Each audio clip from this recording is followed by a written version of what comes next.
Hi, you guys. It is Antoinette from Creations PS91. I wanted to come on right now, you guys, because I wanted to say something. I am working this pattern up right now, and it looks not good to me at all. I worked 7 rows, and I took it out. It started folding up on itself, so I took it out. And I just wanted to share that with you guys.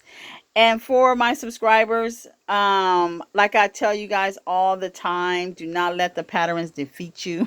If you want to work a pattern, just take your time. If you need to pull it out, pull it out. That's one of the things that I love about crochet, is that you can take it out, and you ain't got to take out a whole mile when you mess up, or if it just doesn't look right to you. And this do not look right to me at all. So I'm going to take it out all the way to the beginning of the circle right here.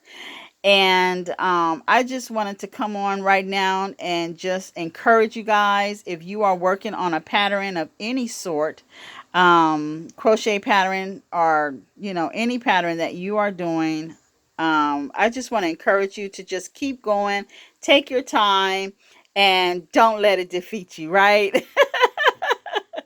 Okay, you guys, I hope you're having a beautiful Thursday, and I will see you guys on the next video. But remember, when you're working with your hands, you always have peace within your heart. I will see you guys soon. Bye.